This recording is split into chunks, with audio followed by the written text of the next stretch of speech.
दररोज बनावो ने तो पण भावे अने तबियतने पण फावे एवी डिश कई। तो फ्रेंड्स, हूँ शीतल अने किचन सीरीज में आज आपणे एक एवी डिश बनावशुं जे दररोज बनावीने तमे आपो ने तो पण बधाने एटली ज भावे अने तबियत पण तरो ताजा रहे। तो चालो झटपट बनाववानुं शरू करीए।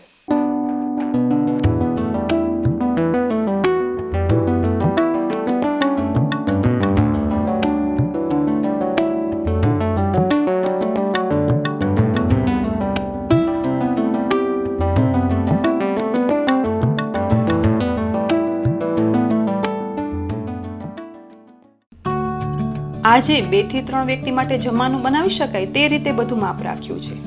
બનાવવાની શરૂઆત આપણે ઓસાવેલા છૂટા ભાતથી કરીશું, જેના માટે મેં 1 વાટકી દાવત રોજાના બાસમતી ચોખા વાપર્યા છે। રોજિંદા ઉપયોગમાં જો દાવત રોજાના બાસમતી ચોખા લઈએ ને તો તે ખૂબ સારા પડે છે। તો આ ચોખાને એક પહોળા બાઉલમાં લઈ લેવાના, તેમાં 1 ગ્લાસ જેટલું પાણી ઉમેરી અને ઘસી અને સાફ કરી લેવાના છે। છૂટા ઓસાવેલા ભાત બનાવીએ ત્યારે જો બાસમતી ચોખા વાપરીએ ને તો ભાત બન્યા પછી દાણે દાણો લાંબો છૂટો થાય છે। હવે આ પાણી ચોખામાંથી કાઢી લઈશું। આ રીતે 2 વખત પાણીથી ચોખા સાફ કર્યા પછી આ ચોખામાં 1 ગ્લાસ જેટલું હુંફાળું ગરમ પાણી ઉમેરશું, જેથી ચોખા સરસ પલળે તો છૂટા ભાત બનવામાં સમય ઓછો લાગે। પાણી ઉમેર્યા પછી ચોખા 15 થી 20 મિનિટ માટે પલળવા રાખશું। આ દરમિયાન એ જ નાની વાટકી તેલવાળી તુવેર દાળ લઈશું અને આ તુવેર દાળને કુકરના ખાનામાં ઉમેરશું અને તેમાં પાણી ઉમેરી તેને પણ સાફ કરી લેવાની છે। આજે આપણે આ તુવેર દાળમાંથી લચકો તુવેર દાળ અને ઓસામણ બંને બનાવવાના છે, માટે તુવેર દાળને પાણીથી સાફ કર્યા પછી તે પાણી કાઢી આ જ તુવેર દાળમાં 4 ગણું પાણી ઉમેરશું। એટલે કે 1 વાટકી તુવેર દાળ છે તો તેની સાથે 4 વાટકી પાણી ઉમેરવાનું છે।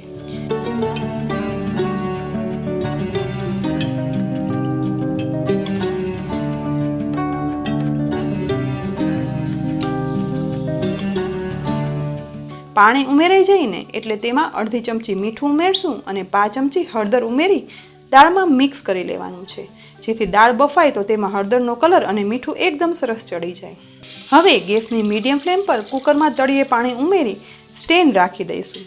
ત્યાર પછી તેમાં તુવેર દાળનું ખાનું ગોઠવી દઈશું અને કુકરનું ઢાંકણ બંધ કરી દેવાનું છે અને આ કુકરમાં 4 સીટી કરી લેવાની છે। હવે કુકર થાય છે ને તો બીજી તરફ ચોખા પણ સરસ પલળી ગયા છે। તો હવે ગેસની ફ્લેમ પર એક સોસપેનમાં 3 ગ્લાસ પાણી ઉમેરી અને ગરમ કરવા માટે રાખીશું। પાણી ગરમ થવાની શરૂઆત થાય એટલે તેમાં પલાળેલા ચોખામાંથી પાણી અલગ કાઢી અને આ ચોખાને ગરમ થતા પાણીમાં ઉમેરી દેવાના છે।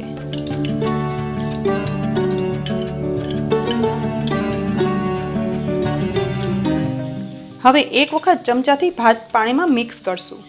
અહીં આજે આપણે લચકો દાળ અને ઓસામણ બનાવ્યું છે, તો તેની સાથે છૂટા ભાત બનાવીએ ને તો બહુ જ મસ્ત કોમ્બિનેશન બને છે। હવે ઉકળતા ચોખામાં 7 થી 8 કાળા મરી ઉમેરી દેવાના છે। ભાતમાં કાળા મરી ઉમેરવાનું કારણ એ છે કે તુવેર દાળ ઘણાને પચવામાં ભારે લાગે છે, વળી આજે લચકો દાળ અને ઓસામણ બંને તુવેર દાળમાંથી બનાવ્યા છે, માટે જો રોજ આ રીતે બનાવવું હોય તો ભાતમાં આ રીતે થોડા કાળા મરી ઉમેરી દઈએ ને તો દાળ ભાત ઓસામણ ખાવાથી બધું પચી પણ જાય અને કાળા મરીને લીધે ભાત સ્વાદિષ્ટ પણ લાગે છે। હવે ચોખા ઉકળે છે અને દાળના કુકરમાં સીટી પણ વાગવાની શરૂ થઈ ગઈ છે, તો દાળ ભાત ઓસામણ સાથે કંઈક મીઠું મીઠું તો જોઈએ જ, જેના માટે અહીં મેં 100 ગ્રામ ઘઉંની સેવની બરંજ લીધી છે। તો હવે ગેસની લો ફ્લેમ પર એક પેનમાં 2 ચમચી ઘી ઉમેરી ગરમ કરશું, સાથે જ તેમાં સેવની બરંજ ઉમેરી દઈશું। હવે લો ફ્લેમ પર જ સતત હલાવતા જઈ આ ઘઉંની સેવને શેકવાની છે। આમ તો આ સેવ માર્કેટમાં શેકેલી જ મળે છે, પણ આ મીઠી સેવની બરંજ બનાવવા માટે થોડી વધારે શેકી લઈશું। આશરે 2 થી 3 મિનિટ સુધી સતત મિક્સ કરી અને શેક્યા પછી સેવ ગોલ્ડન બ્રાઉન શેકાઈ ગઈ છે। તો હવે જરા પણ સમય બગાડ્યા વગર 1 વાટકી મલાઈ સહિત જ દૂધ આ શેકેલી સેવમાં ઉમેરી દેવાનું છે।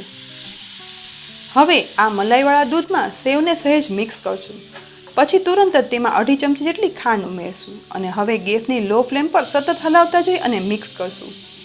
મીઠી સેવમાં જો મલાઈવાળું દૂધ ઉમેરીએ ને તો સેવની બરંજમાં અલગથી માવો ઉમેરવાની જરૂર નથી પડતી અને મલાઈ જ ઉકળી માવામાં ફેરવાઈ જાય છે, વળી દૂધમાં સેવ ચડવાથી સેવ એકદમ ક્રીમી બને છે, જેથી નાના બાળકોથી લઈ મોટી ઉંમરના કોઈ પણ વ્યક્તિ જો મોંમાં મૂકે ને તો આરામથી સેવ ગળે ઉતરી જાય છે અને મીઠી મીઠી હોય એટલે સેવ બધાને ભાવે પણ ખરી।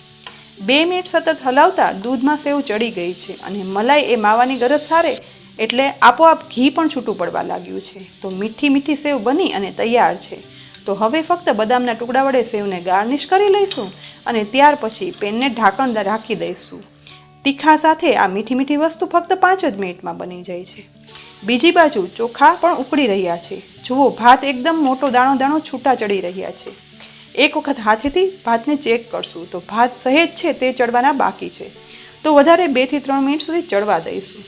અહીં આપણે શરૂઆતમાં ભાત ચડવામાં પાણી વધારે ઉમેર્યું હતું, તેથી ઉપરથી પાણી ઉમેરવું નથી પડ્યું. પણ શરૂઆતમાં જો ઓછું પાણી ઉમેર્યું હોય ને તો ભાત ઉકળવામાં જરૂર પડે ને તો વચ્ચે વચ્ચે પાણી ઉમેરતું જવાનું. વળી દરરોજ જો આપણે બાસમતી ભાત ખાવા હોય તો ઘણાને ભાતને લીધે ગેસની તકલીફ રહેતી હોય, તો આ રીતે ઓસાવેલા છૂટા ભાત ખાઈએ ને તો તેમાંથી સ્ટાર્ચનું પ્રમાણ દૂર થઈ જાય છે, જેથી આ ભાત ખાવાથી ગેસ પણ થતો નથી. વળી લચકો દાળ અને ઓસામણ કર્યા હોવાથી છૂટા ભાત તેની સાથે ખાવાની ખૂબ જ મજા આવે છે.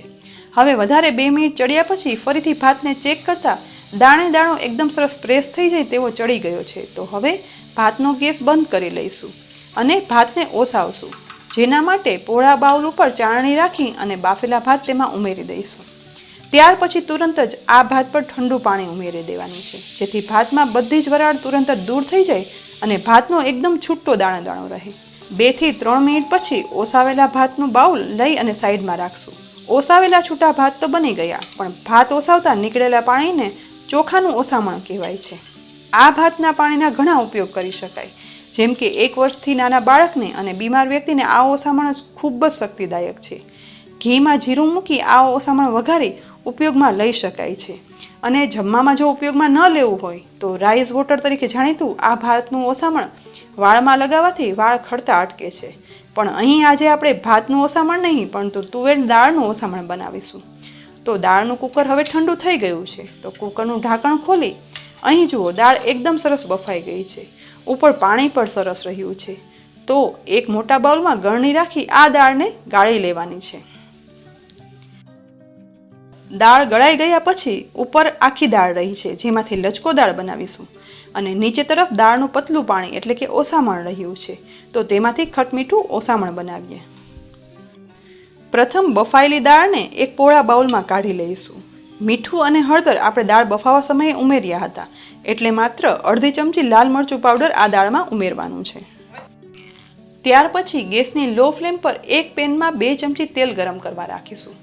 તેલ ગરમ થઈ ગયું છે તો તેમાં અડધી ચમચી રાઈ ઉમેરશું અને 5 ચમચી હિંગ ઉમેરશું. રાઈ ફૂટી અને ઉપર આવવા લાગે એટલે સમય બગાડ્યા વગર આ ગરમા ગરમ વઘાર લચકો દાળમાં રેડી દઈશું અને પછી તુરંત જ વઘારને દાળમાં હલાવી અને મિક્સ કરશું.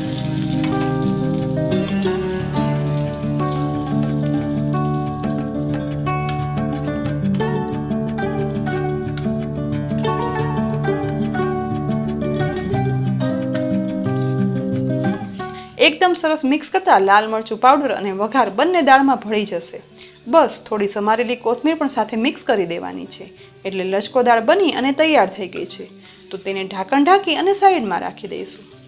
હવે છેલ્લે દાળનું ઓસામણ બનાવીશું, જેના માટે ગેસની લો ફ્લેમ પર એક કઢાઈમાં 1.5 ચમચી ચોખ્ખું ઘી ઉમેરશું. ઓસામણ હંમેશા ઘીમાં જ વઘારવું, જેથી ઓસામણનો ટેસ્ટ અને ફ્લેવર બંને વધી જાય છે. ઘી ગરમ થાય એટલે તેમાં અડધી ચમચી જીરું ઉમેરશું, 1 તજનો ટુકડો ઉમેરશું, 1 લવિંગનો ટુકડો ઉમેરશું, સાથે મીઠા લીમડાના પાન ઉમેરશું અને હિંગ પણ ઉમેરી દઈશું. વઘારને સહેજ હલાવી અને મિક્સ કરશું. ઘી સાથે જીરું, તજ, લવિંગની એકદમ સરસ સુગંધ આવવા લાગે ને એટલે વઘાર સરસ થઈ ગયો છે, તો તેમાં અડધી ચમચી લાલ મરચું પાવડર ઉમેરી એકદમ જલ્દી વઘારમાં મિક્સ કરશું અને બિલકુલ સમય બગાડ્યા વગર તુરંત જ તેમાં દાળનું ઓસામણ ઉમેરી દેવાનું છે, જેથી ઓછું ઉમેર્યા છતાં લાલ મરચા પાવડરનો લાલ કલર આ ઓસામણમાં ખૂબ જ સરસ આવે. હવે ગેસની ફ્લેમ લોમાંથી મીડિયમ કરશું, જેથી ઓસામણ ઉકળવા લાગે. તે દરમિયાન તેમાં 1 ટમેટાના નાના ટુકડા ઉમેરશું, 1 લીલું મરચું અને આદુની પેસ્ટ ઉમેરશું, સાથે સમારેલી કોથમીર પણ ઉમેરી દેવાની છે અને બધું મિક્સ કરશું. હવે ઓસામણમાં ગળાશ માટે 1 નાનો ટુકડો ગોળ ઉમેરશું અને ખટાશ માટે અડધા લીંબુનો રસ ઉમેરવાનો છે.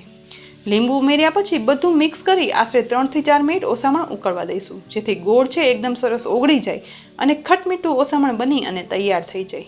2 મિનિટ પછી ઓસામણ ઉકળી એકદમ સરસ સુગંધ આવવા લાગી છે, તો ઓસામણ તૈયાર થઈ ગયું છે. તો આજે આપણે ઓસાવેલા ભાત બનાવી અને તૈયાર કર્યા છે, તેની સાથે લચકો દાળ બની ગઈ છે, દાળનું ઓસામણ પણ બની ગયું છે અને મીઠી મીઠી સેવની બરંજ પણ બની છે. તો ફ્રેન્ડ્સ, આ ડીશ બપોરે કે સાંજે રોજ બનાવીને ખાવ ને તો પણ પચવામાં એકદમ હળવી અને તીખા મીઠા સ્વાદ સાથે હોવાથી ઘરમાં નાના મોટા સૌને ભાવે તેવી બને છે. તમને આ લચકો દાળ ઓસામણ છૂટા ભાત અને સેવની બરંજની રેસીપી તમને કેવી લાગી તે અમને કોમેન્ટ કરી અને જરૂરથી જણાવજો. ફરી મળીશું એક ઉપયોગી રેસીપી સાથે. ત્યાં સુધી આવજો.